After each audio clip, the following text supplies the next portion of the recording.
In today's episode, Tim asks, how should B2B marketers be thinking about how AI will impact the buying process?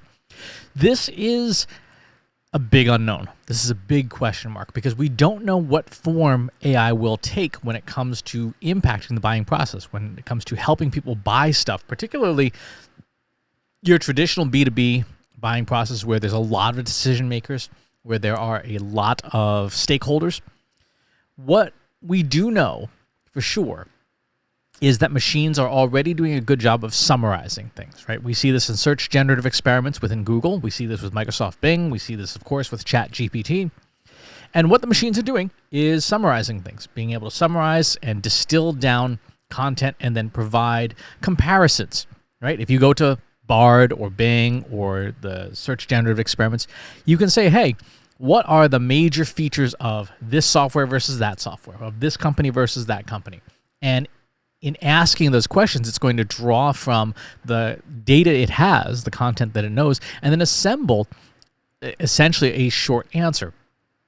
And so with summarization, with extraction, with rewriting, these tools are essentially they're making it easier for the end user to do comparisons. They're making it easier for the end user to wade through all of the marketing copy that we write and turn it into shorter, more digestible content.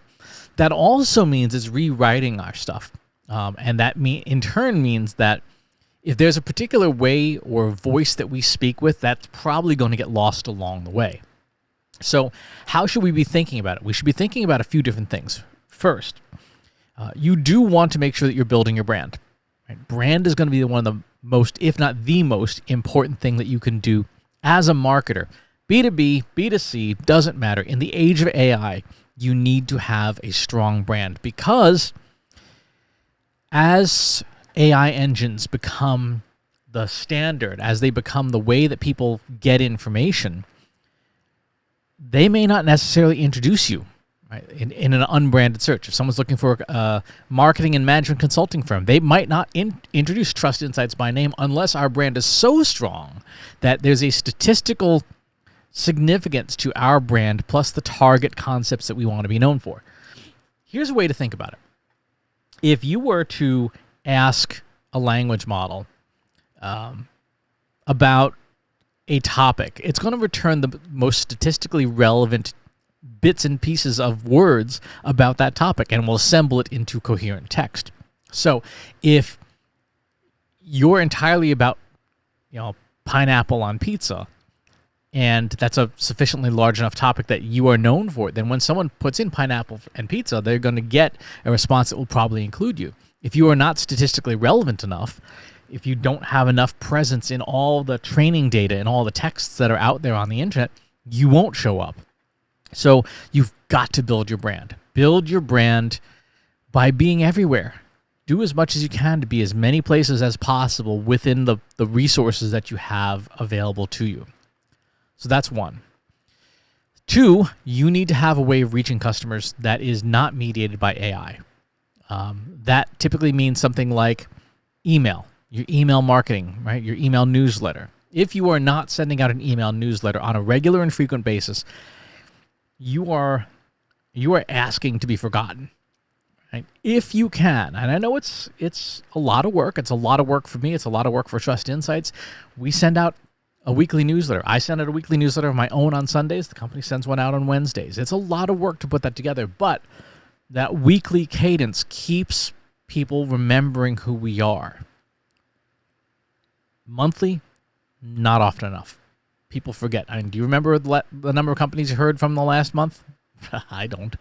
And obviously the email content has to be valuable, but email, text, direct mail, magazine subscription, anything where you can get your message to your audience in an intact format, in a way that is not easy for a machine to rewrite, that is not easy for a machine to summarize, that is not easy for a machine to aggregate and lump you with all of your competitors together, right? It's just so a direct channel to your customer.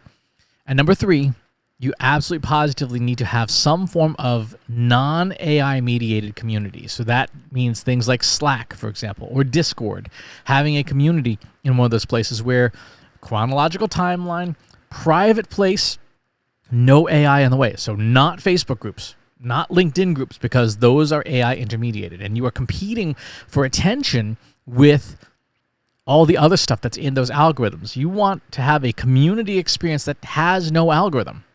And there are plenty of other software packages out there that in B2B that people are trying to get up and running. But the one I would tell people today, the best platform to build on is Discord. And I'm not paid to say that. But that's the sort of the three big things: brand, publication, community. You've got to have those three pillars to impact the buying process and sidestep the impact of AI. Or in the case of brand, make it work for you. It is going to be very challenging for us as marketers to stand out from the crowd in an age of AI, in an age of instant summarization, instant aggregation, instant comparison, in a way where what we think are our unique selling points may not be communicated by the summarization engines that AI search tools are using, or the AI knowledge bases are using. We may not get that opportunity. So we've got to build our brand so that we're known for something. We've got to have a direct line to our customers and our prospects, and we've got to have a community that has no algorithms at all, so that we can, in essence, get a hold of people when we need to. So that is the answer to that question for today. At the time of this recording, things may change. Things may change a lot. It's unclear what will change, but stay tuned, because as soon as I know, I'll let you know. Thanks for tuning in. We'll talk to you next time. If you like this video, go ahead and hit that subscribe button.